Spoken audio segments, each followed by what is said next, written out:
Hello, I'm Dave Abram. And I'm Kristin Lagana. Welcome to Anne Arundel County Week in Review.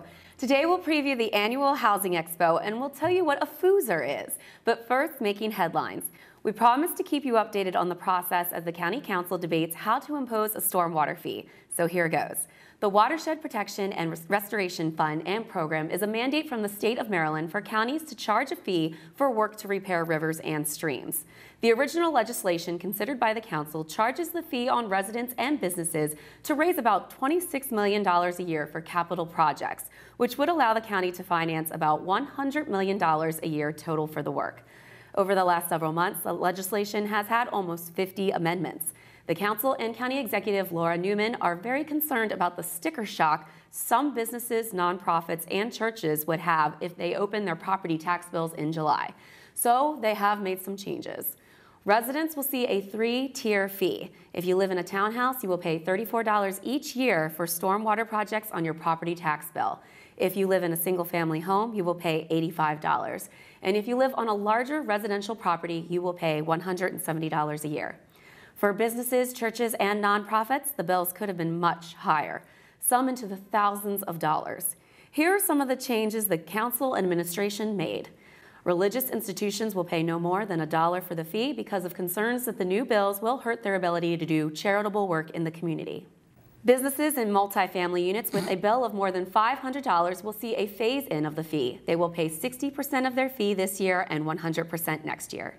Homeowners associations will have a cap on how much they pay, and the fee will be based on the number of homes in the association instead of amount of impervious surface. A final vote on the fee is set for April 15th. We understand the legislation is very complicated, so we have a lot of information right on our website. Go to www.aacounty.org and click on the banner that says Watershed Protection and Restoration Fund. Well, that was a mouthful, huh? It's quite a mouthful. It's a lot of information, but people should know about it. Yeah, there is a lot of information on the website, and there will be more. And I don't know if you saw the council meeting this past week, but it was actually very interesting, and people had a lot of very intelligent things to say on either side of the issue. At the end of the day, it's a mandate imposed by the state that the counties are forced to do, and they had to find a way to do it. And it's also in a very short time frame, so yeah, it's understandable that people are, a lot of people are going to open their bills and have this new fee and not know about it and be upset. And so we're going to try and answer their questions the best we can. And so it's a difficult issue. The goal is you want to clean up the rivers and streams and creeks in our county, and a lot of us live near these bodies of water, and we've seen the state they're in, and it's taken decades to do this. So this is an attempt to fix it. It is important.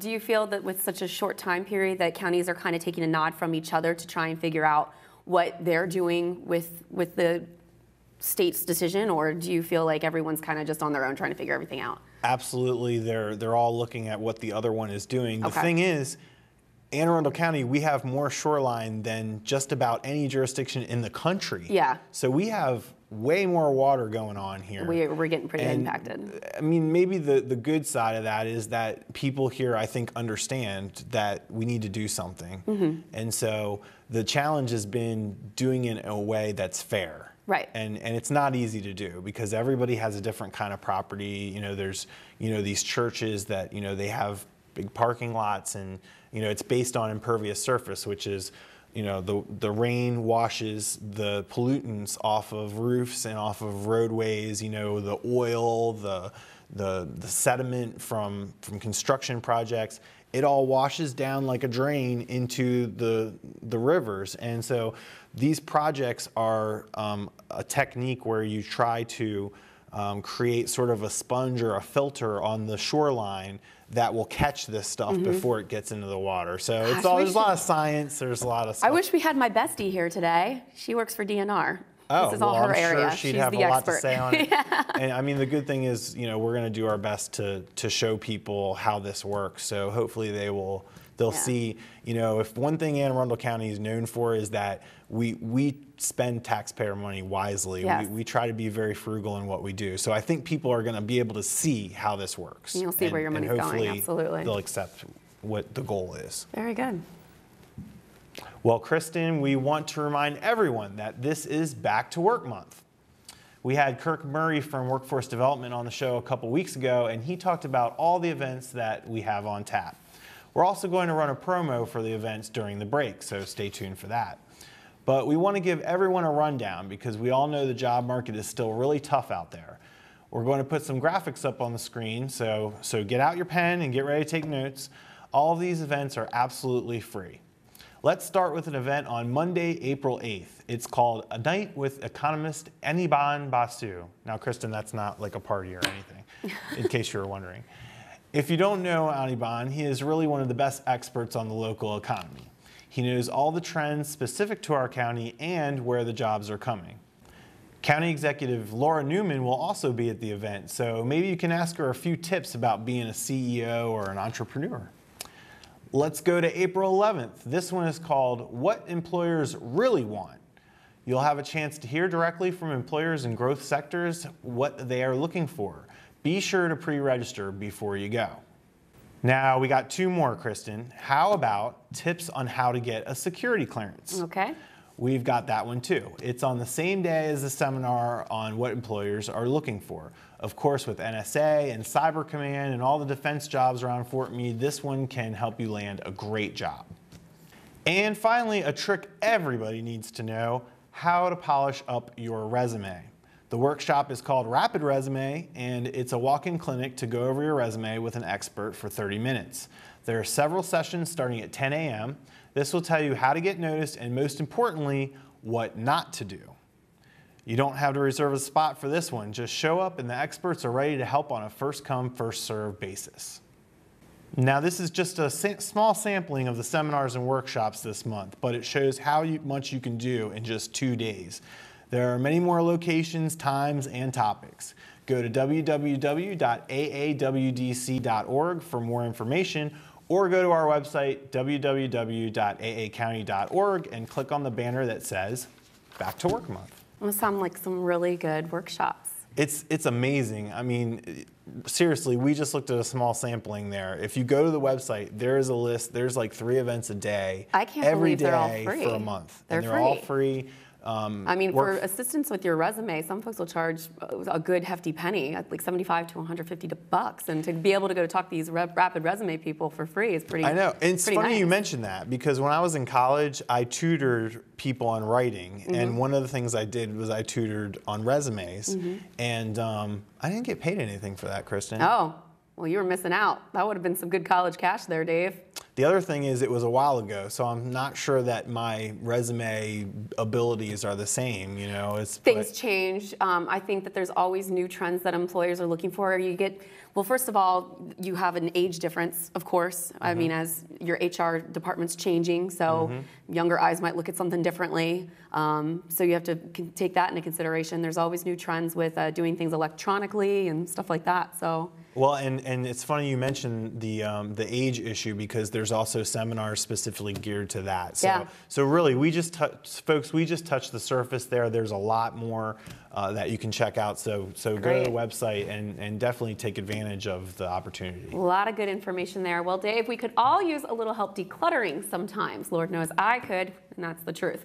Well, Karla Schaffer has a real expert on the subject in this week's Spotlight on Seniors. Karla is out at one of our most popular senior centers, the Paschal Senior Center in North County. Karla. Thanks to you in the studio. Well, I'm here today at the Paschal Senior Activity Center, and with me today I have Nancy Allred, who's the director of the center, as well as Susan von Suhrke, who's a certified relocation and transition specialist and the owner of Timely Transitions. Welcome to Week in Review, ladies. Thank you very much. Yeah, Pleased thanks to be for here. coming. Now, to start us off, can you tell us what does it mean to be a certified relocation and transition specialist? It means that I have taken a 3-day intensive seminar. I have cleared a background check, and I scored at least 80% on the test that I had to take at the end of those 3 days. And I have I have to renew my continuing education credits every year. Okay. And the Senior Center is home to the Declutter support group. So Nancy, can you tell us a little bit about what the support group does? Basically, they meet on a monthly basis, and with Susan's guidance and encouragement, they have successfully taken on projects to help declutter their lives. Some of the people coming to the group have inherited clutter from other family members, so besides their own accumulation of goods and household items, they've inherited their parents. We have many seniors who are in their 60s and some in their 70s that have parents in their 80s and 90s. And so it's a real challenge when a family member passes, and then you've got to figure out what to do with all these things. And some of them have emotional they have emotional attachment, and other things may have value, and it's kind of hard sometimes to know what to keep and what to get rid of, and it's quite a challenge. Indeed, yeah. I had the pleasure of sitting in on the support group for a little bit this morning. How long have they been meeting, and when do they meet?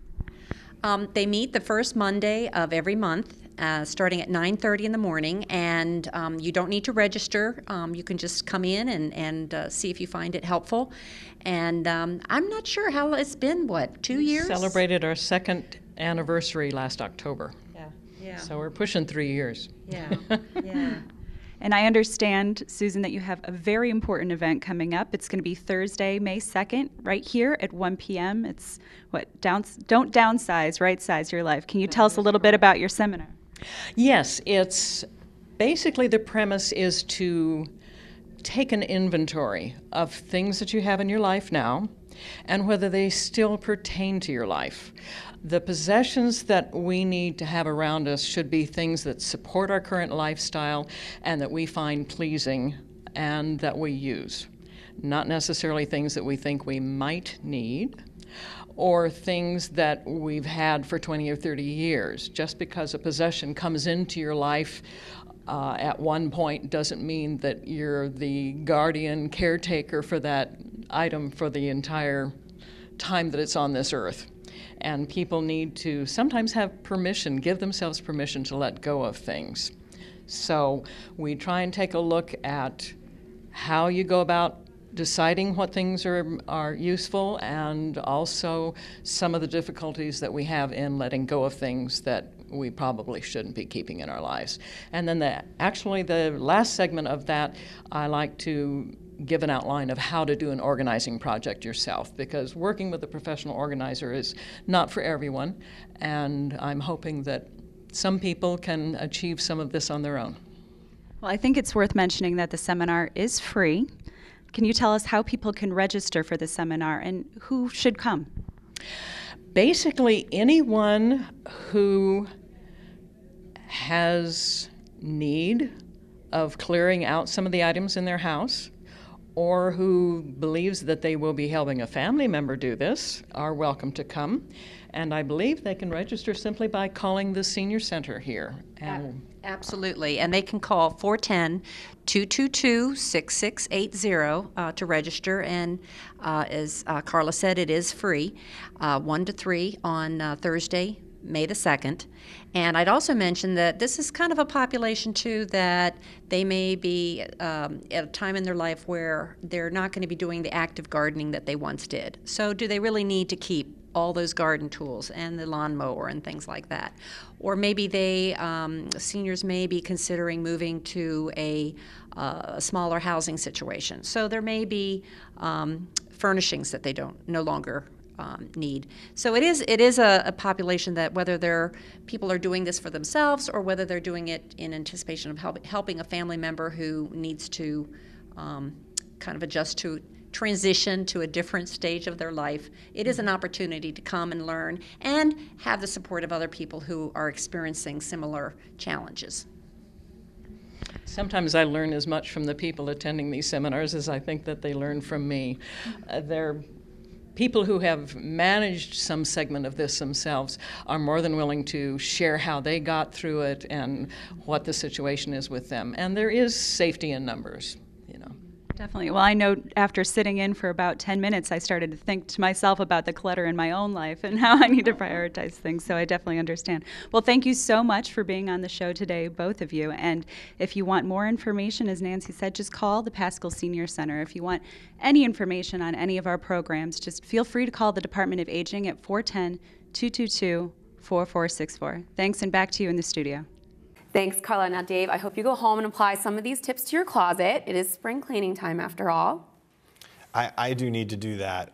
I do too. Yeah, don't we all? I think so. Spring's the best time to do it too. Do they have decluttering classes on your cars, on your truck? Yeah, I could probably take one of those too. Yeah, absolutely. Well, folks, there's more Week in Review to come, including our interview with Chauncey Hall about the upcoming Housing Expo. Check out our community calendar for events around your county. We'll be right back.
Turning a 20-foot wall into a canvas takes vision. So will getting into college.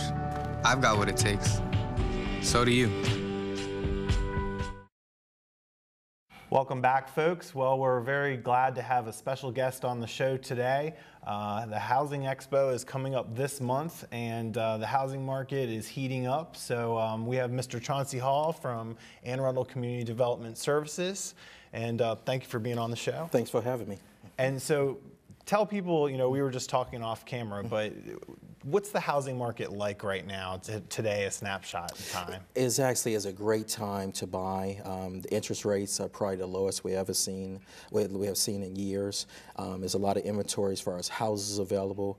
And what we always try to stress, and one thing with the Housing Expo we're going to talk about, is education. So we just want to make sure that everyone knows exactly what they getting themselves into, but it's such a great time, and we want people to take advantage of the information and go out there and buy. And you mentioned that people are looking for a little guidance right now, so we have this wonderful event coming up on Saturday, April 20th. Yes. And that's the Housing Expo. So Yes. Can you tell us a little bit about the expo and what we can expect? Sure, I'm very excited. I believe this is our 8th year.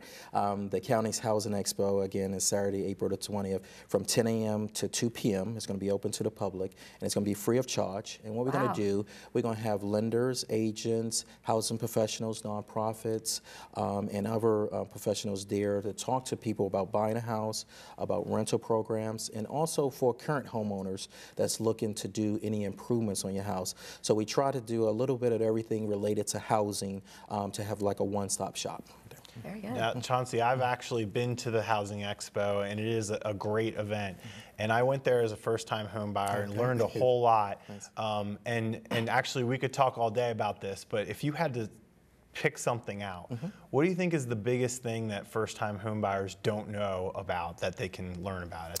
I think that's great. I think the biggest thing that they can learn as far as all the ins and outs, as far as getting a loan, the interest rates, what's the process.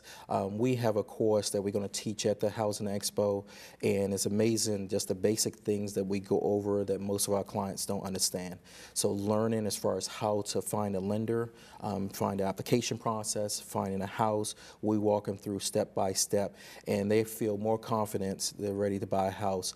We have a lot of people that unfortunately don't go through our class or don't know, and they find out when they get the house, there's certain things I wasn't sure about this. So we think that education is key, and by coming to the Housing Expo, you'll be a little bit smarter about before you make the purchase. Credit reports and get a home inspection, and there's really a lot of good financing programs out there that you probably wouldn't know about if you don't go to this fair. Correct. I mean, Expo. Good. A lot of good programs that you guys have there, and there's also, I believe, seminars or workshops where you can sit there and an expert will walk you through these programs. Yes, we're actually going to do 6 different workshop settings, mini sessions. It's going to be like 20, 25 minutes. And what we're going to do, we're going to have one on homeownership counseling, where we go over the basic information on homeownership counseling. We're going to do one for renters. We're going to have tenants' rights and responsibilities to make sure that no one's being taken advantage of by a landlord or management company. We're going to do one, you mentioned off the air, about why it's a good time to buy. So we're going to do a separate one related to that. We're going to do one on why it's important to get a home inspection. You mentioned earlier, so we're going to have an expert to talk about that. And then we're going to have an agent that talks about buying foreclosed homes. There are a lot of foreclosed homes that's on the market. Sure. Unfortunately, it's a situation that a person may have lost their home, but it could be an opportunity for someone new to purchase this home. So we're going to talk about the ins and outs of foreclosed homes. And the event's going to be held at Meade Middle School. Yes. I'm sorry, Marley Middle School. Middle School. Marley Yes. Middle, Yes. wrong Yes. M. Is this a kid-friendly event? Yes, it is. I'm very excited this year. We're going to have certain things for kids. Besides what we normally would do, arts and crafts, games and toys, we're also going to have the Chick-fil-A cow. Oh, I'm coming. Chick-fil-A cow? I'm there. That's going to come out and entertain the kids and give out promotional items. We did set up where we're going to have the county fire truck there for the kids they can see. And then we're also going to do police safety. The police officers offered to come out and do fingerprinting. So for those, unfortunately, that have a situation where they lost their child, it's a great safety item that if they can get fingerprinted, they can easily identify where the child is.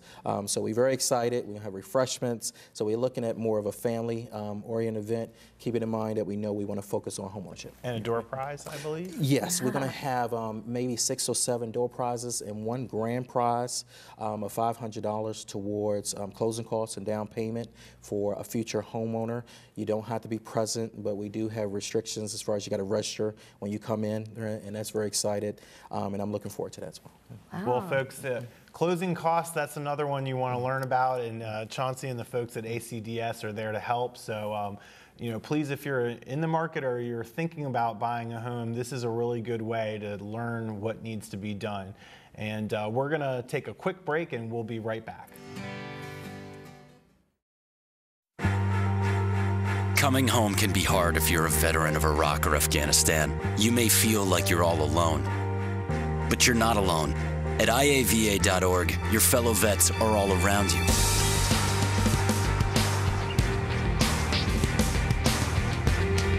Join our free online community, get the resources you need, and connect to other vets who know where you're coming from. IAVA.org.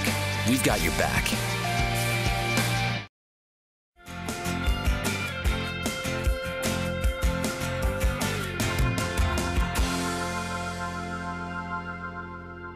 Welcome back. Anne Arundel County Fire Department responded to more than 1,321 calls for service. This included 1,027 emergency medical calls and 122 fire calls. This week, firefighters rescued a 15-year-old boy from the mud in Pasadena.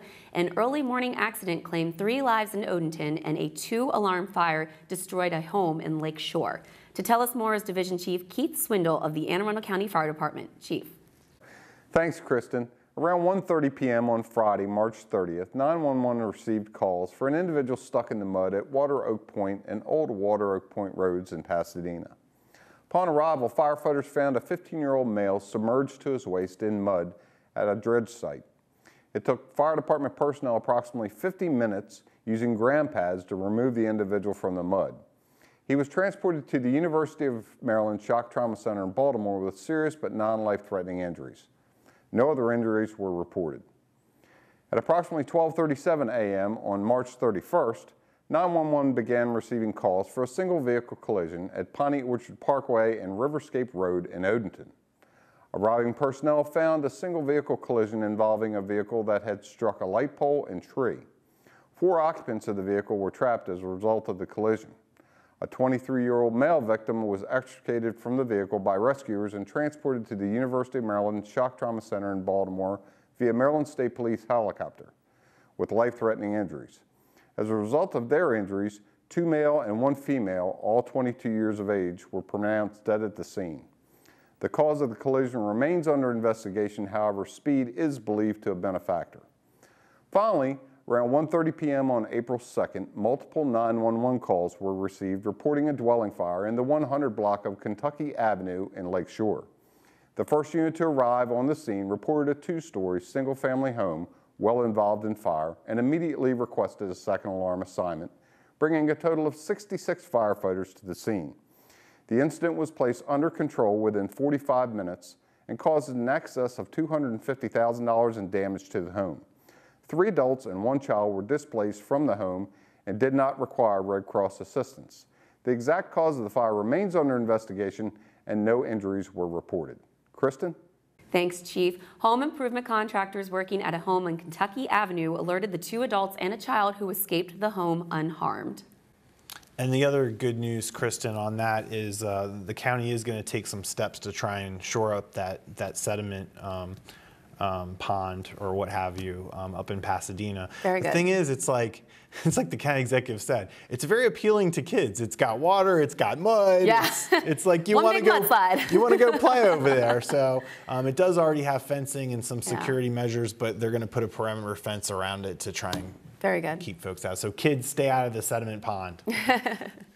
On April 2nd, 2013, just after 12 p.m., a 15-year-old 10th grade male student at Glen Burnie High School, located in the 7500 block of Baltimore-Annapolis Boulevard in Glen Burnie, was observed by a school employee returning to the campus. Joining us now is Public Information Officer Justin Mulcahy with further details on this investigation.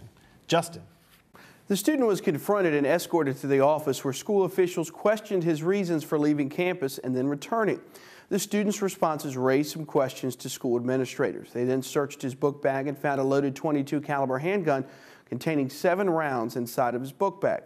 At that point, the school resource officer assigned to that school, Glen Burnie High School, was immediately contacted. He took possession of the gun in the book bag. The student was taken into custody without incident and transported to Northern District, where he was charged as a juvenile with weapons violations, and that juvenile is going to be placed at the Cheltenham Youth Facility in Prince George's County. Now, the initial investigation indicates that no other student was involved, and the student with the gun did not display the weapon or threaten anyone with that weapon. His specific reasons for having the weapon and where he obtained it are part of the ongoing investigation. Folks, we're going to move on now to our second incident, and that really is more of a description of some incidents that have been taking place over the past couple of weeks. Western District officers over the past couple of weeks have responded to several reports of theft from automobiles in the Crofton-Gambrels area. In each of these incidents, suspects have stolen tires and rims from larger SUV-style vehicles, specifically targeting Cadillac Escalades in at least 3 incidents and a Chevrolet Tahoe in another incident. Now, during one incident, the vehicle owner actually came out of his residence around 3:40 in the morning and observed 3 male suspects loading a floor jack into a waiting vehicle. The occupants then sped out of the area. The vehicle owner then checked his vehicle and discovered that it was missing all 4 tires and rims. 2 of the incidents in question were reported to police on March 18th in the area of Cheyenne Drive and Ogden Square in Gambrels. Anyone with additional information regarding these thefts is urged to contact Detective Dutton of the Western District Station at 410-222-6155, or if you see anything suspicious, as always, call 911 immediately. If you have any information on any of the crimes or suspects that we mentioned on the show, never hesitate to call, email, or text your tip to Metro Crime Stoppers hotline. That phone number, you should know it by now. It's available 24 hours a day, toll-free at 1-866-7-LOCK-UP, or you can text message MCS plus your message to crimes at 274-637. Your third option, visit the website at www.metrocrimestoppers.net. Remember, phone calls are not recorded and callers remain anonymous. You might be eligible for a cash reward as well of up to $2,000. Back to you. Thanks, Justin. So did you hear about this with the kid bringing a loaded gun? It's very scary. I mean, I just can't believe, you start hearing these stories more often than you want to anymore. It's crazy. And that close to home, I don't know how the schools are even, looking at what kind of regulations to start imposing. It's horrible. Well, the good news is, and this is just the latest example, we have seen a lot of examples where the school system acted appropriately, and they do have school resource officers, they have police officers in all the high schools, and we're getting to all the middle schools. So they've done a great job of avoiding something really tragic happening. So good work for them on that. And way to catch the fact about him returning to the school. I think that these events are alerting us more to little nuances like that we find just odd and out of character. And lo and behold, that they caught him with the gun. So yeah, it's a real shame, and hopefully, these things won't continue to happen over and over again. Let's move to a lighter topic, Kristin. Are you a fooser? What'd you call me? Are you a fooser? I don't know, am I? You might be. Am I? Jessup resident Kristin Grogan is a real fooser. She and her partner Todd Lafredo came in third recently at the Maryland State Foosball Championships. Ah, foosball. Foosball. Okay, and she's a Kristin. Now they didn't, and she's a Kristin. Now they didn't win first place, but it's still a noteworthy story. First, Kristin. You, Kristin. Me. Let me give the reporter Spencer Israel from Capital News Service, where I am also an alumnus, some credit here because it was a very well-written story, and I'm just going to read a good line from it. In the highly competitive, male-dominated world of snake shots, 5 bars, and brush passes, Kristin Grogan is something of an anomaly. I don't know what any of that means, but okay. But I love the writing. It's I beautiful. love it flows. Snake shots. I think the point was that apparently foosball is a male-dominated sport. Yeah, I had no idea. But here's my question. We've heard a lot about the Lagana household and, and how it is a sort of community center in Davidsonville. Nice. Surely you had a foosball table. You know what? We don't. But we have air hockey, we have pool, we have ping pong, we had 2 pinball machines and a stand-up video game. Oh my God. And a sit-down video game. But we didn't, gosh. No foosball. Well, I was going to say, I'm actually a little glad. I'm a little upset right now. Well, I was hoping we could bring you in as a ringer because I really want to have, Kristin Grogan on the show, and I want to have a little competition here and see who's the best foosball player. You think we could take her? I think maybe I could learn real quick. I could try. Hey, trying is half the battle. Well, everybody, it's time for my favorite part of the show, Last Laugh. Just for folks who don't know, each week we pick a super molten hot viral video, usually something really funny. Now last week Dave picked it and it wasn't very funny, but this one is a little funnier and it's a review of April Fools. It was posted on April 1st and already has more than 1 million views. Chuck, please do the honors.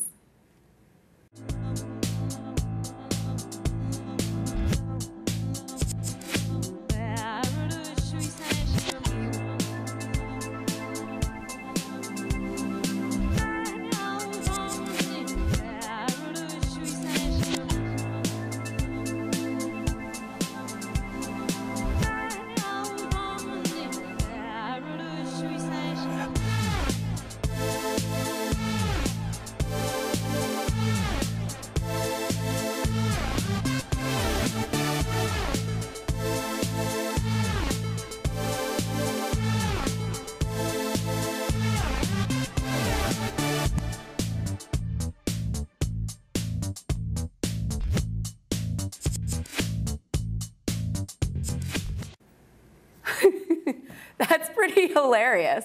Okay, favorite part of this. All these people are walking backwards. Right. And at one point, they show the police officers on horses. Yeah, it's amazing. And only in New York City would all these people, hundreds of people are walking backwards, and the New York police officers, the mounted police, are looking like they didn't just see anything crazy just happen. I'm sure it's not the craziest thing they've ever seen, Dave. They're like, it's New York. It's New York, people whatever. are walking backwards today. What are you going to do, you know? Now, are you an April Fool's prankster? Do you pull jokes on April Fools? I am no good at it, and I am so gullible when it comes. I get busted every single year. Nobody targeted me this year. Okay. But I'm an easy mark, so I'm Nice. glad nobody did that to me because for some reason I'm just an easy target. What about you? I'm the opposite. I'm the prankster. What did you do? Did you do anything? I did do something, but first I want to make it known that every year my 2 best friends, Kristin and Jenny, and my sister Vicky. Another Kristin. Yeah, How lots many of Kristins. Okay. They all have a notification go off on their phones that say, "Don't talk to Kristin today," because I've gotten them so many times.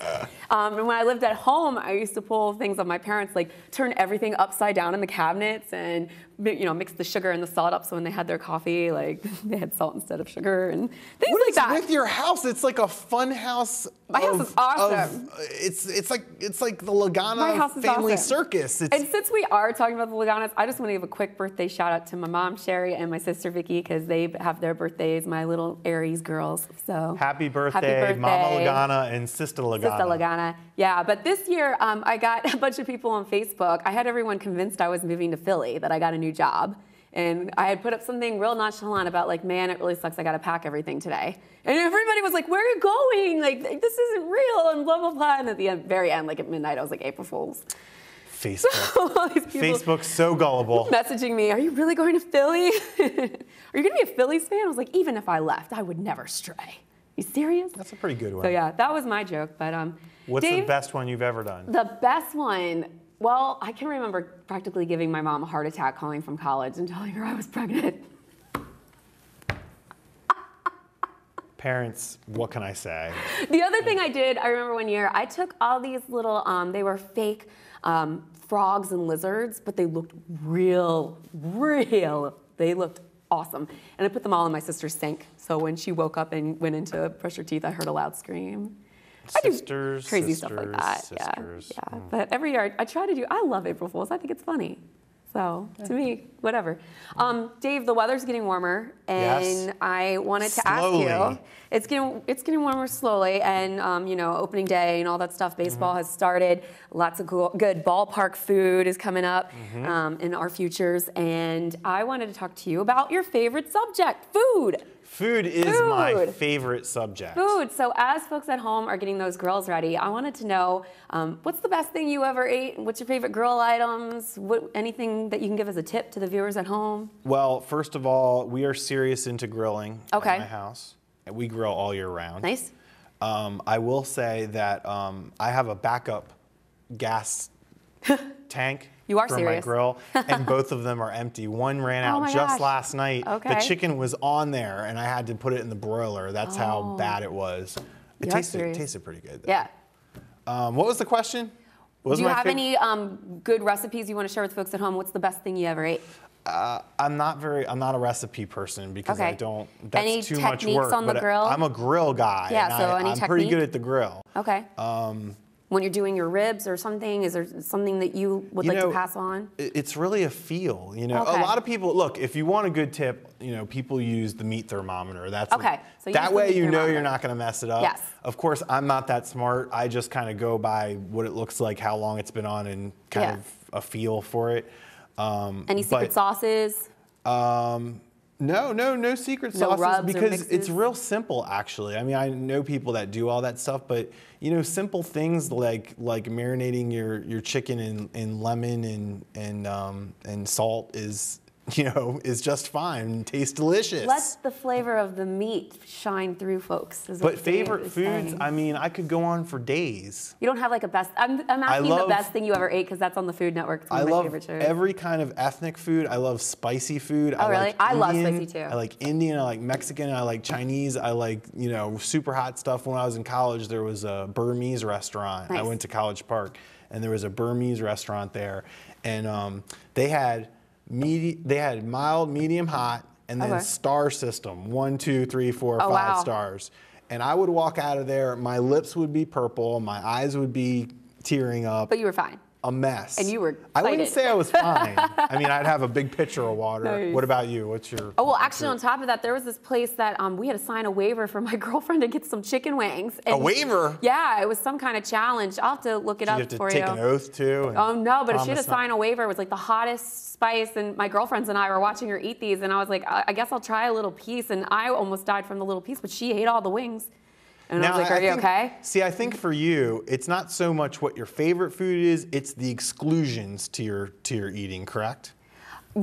As in things you will not eat. Well, I'm a texture person. If it's a weird There it texture goes. to me, See, I knew it. I knew can't it. do it. Like, I love sushi. I can't do eel. Like, things like that. Okay. I can't do things that are slimy or real chewy or stuff like that. It's odd, but So no raw chicken.